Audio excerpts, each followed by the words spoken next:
Gente, origens do Gabriel Carvalho. O Rafael de Vério preparou um material muito especial para 0 Hora, mostrando um pouquinho da história, da trajetória desse guri que tem só 17 anos, surgindo lá nos campinhos de várzea, no campo do Panamá, no bairro Bom Jesus. Um beijo, um grande abraço para a galera da Bonja, aqui de Porto Alegre. E a gente mostra um trechinho desse vídeo, desse conteúdo para vocês aqui no Segue o Fio. Roda aí.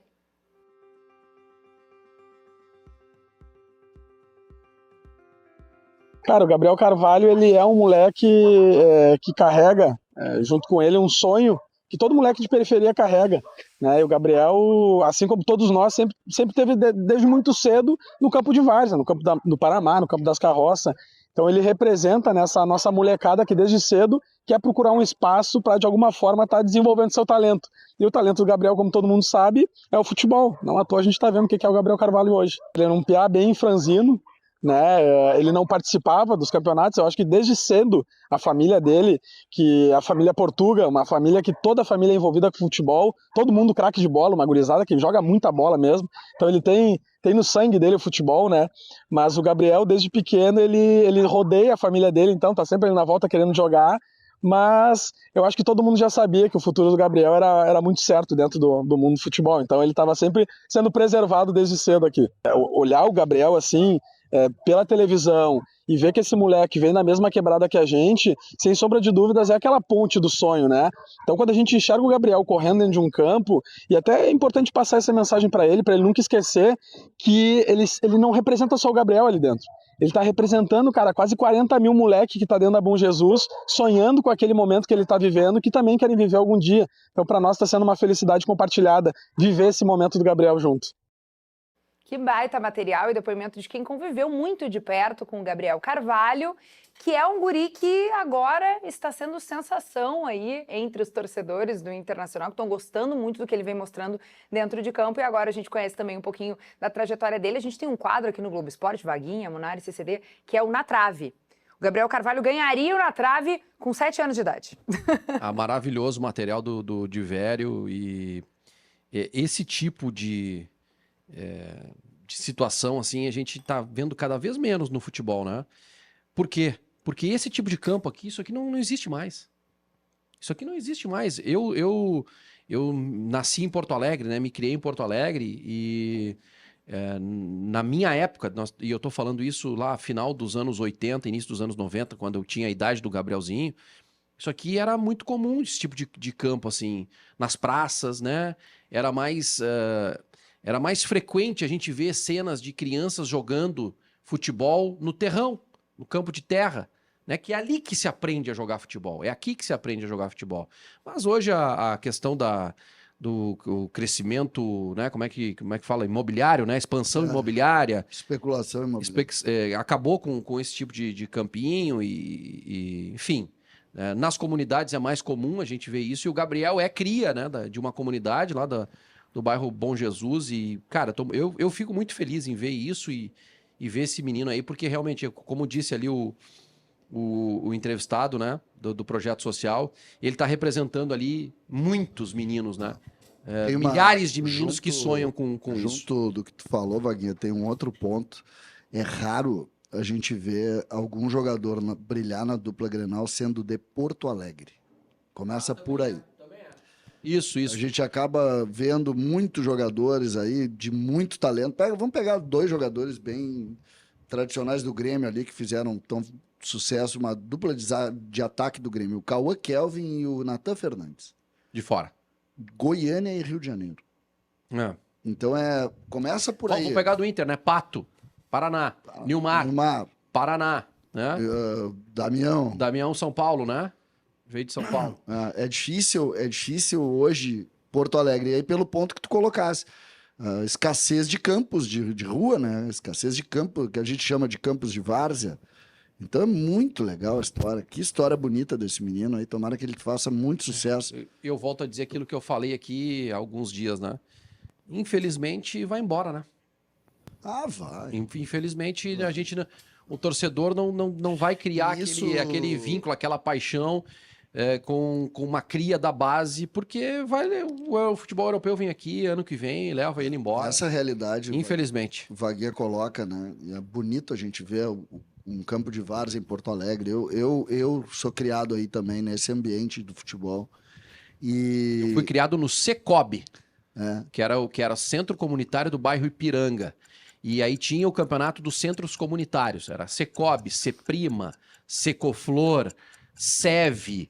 Era muito legal. Eu peguei campeonatos Muito de legal. várzea fortes aqui ainda nos anos 80. Eu joguei, por exemplo, nos campos que vocês não conheceram, onde hoje é o Barra Shop, os campos do Cristal ali. Ali eu joguei bastante, mas é que se jogava futebol na rua, esse era o ponto. Hoje não se joga mais.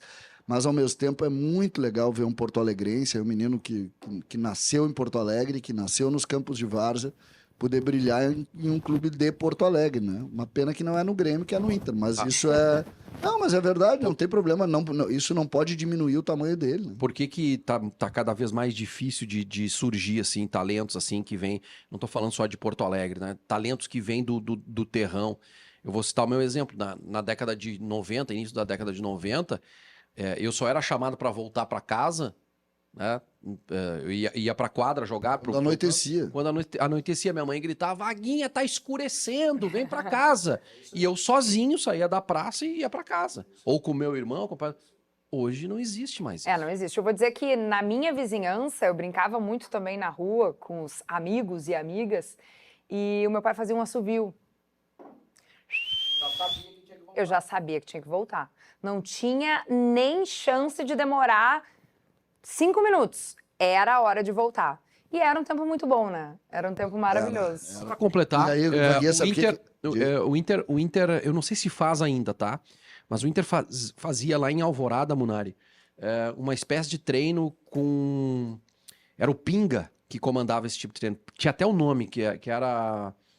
Puxa vida, esqueci o nome. Mas eles pegavam um campo esburacado, um canto do CT que tinha, sei lá, buracos, assim, que era um terrãozinho, e eles faziam uma espécie de treino ali, com a bola quicando, com drible. O jogo vivo. Promovendo o drible e tal. Não sei se existe mais isso, até A gente vê quando chega algum jogador de outro país, jovem, como chegou, por exemplo, o Monsalve, a gente vê essa cena mais fortemente, né? A gente vê de forma mais comum, né? Em alguns países sul-americanos. No Uruguai, a gente tem muito isso. O jogador uruguaio, pega lá, o jogador uruguaio fez sucesso lá no não sei aonde. Aí tu vê ele jogando no campinho de várzea, porque o Uruguai conseguiu preservar esses campos de várzea. A Colômbia tem muito esses campos de várzea. E tem também, muitas vezes, a orientação. O Gabriel chegou no Inter com 8, 9 anos, né? Que ele começa na escolinha do Inter. E tem muita orientação para esses garotos que já jogam, que já tem um nível alto em escolinha, dos clubes para eles não jogarem esse tipo de jogo, né? Para não jogar jogo de brincadeira, para não jogar jogo na várzea, porque pode ter lesão, porque tem isso. Tudo bem, existe essa orientação. Não, existe, mas ele só chegou para jogar no Inter. A gente pode discutir se é certo ou não, né? Não, é que ele chegou para jogar no Inter só por causa desses campos, né? Porque ele se destacou ali, aí foram buscar no Inter. Mas depois que ele vira profissional, aí tu tem toda a razão. Até porque não pode. Daí. Não. Ali com, sei lá, com 14 anos, uma criança que joga na base. Muitas vezes os treinadores pedem para não jogar. Óbvio que os guris acabam não cumprindo a orientação. Mas existe muito isso também. Eu joguei durante um período no Dom Bosco. O Dom Bosco tinha uma escola tradicional de futebol e tinha convênio com o Vasco da Gama, Mogi Mirim. Inclusive mandou jogadores para lá. O Leandro Ávila, que jogou no Inter depois, foi pro Vasco direto, saiu daqui. E o campo do Dom Bosco era o terrão. Era literalmente o terrão. Era legal. Vários campos. Isso era outra coisa interessante também. As escolas, né? Tinham muito isso, né? As escolas tinham muito. Então, os colégios, né? Colégios. Fazia o campeonato. O colégio era muito forte também aqui, muito. Final dos anos 70, início dos anos 80. Eu joguei muito campeonato de futebol no colégio. Eu tenho escola pública, então... quadra ali, né, de chão batido, como a gente tá falando, de areião, como é que tu chamou? Terrão. E alguns campeonatos eram até interescolares e alguns interestaduais, né? Mas era assim, muito a gente legal. fazia... Eu estudei no João XIII, em cima do morro ali, e era o campão. O campão não tinha... Era mais ou menos a minha cabeça. o que o Grêmio tinha dentro do Estádio Olímpico era chamado de Sim, Carecão. Carecão. É. Carecão. Poderia Carecão. ser César Cidade Dias, mas Isso, era pô. Carecão. É que na época não dava, eu joguei no Carecão algumas vezes, mas aí o campão era só pra ficar em pé era difícil. E tu sabe que a gente aprende a jogar futebol muitas vezes aí, porque tu tem, por exemplo, todo o movimento tu faz como se tu estivesse em cima de umas rodinhas, né? Então improviso. tu Improviso. precisa melhorar muito pra jogar. Tu sai dali e joga no lugar que tu fica em pé, é muito mais fácil.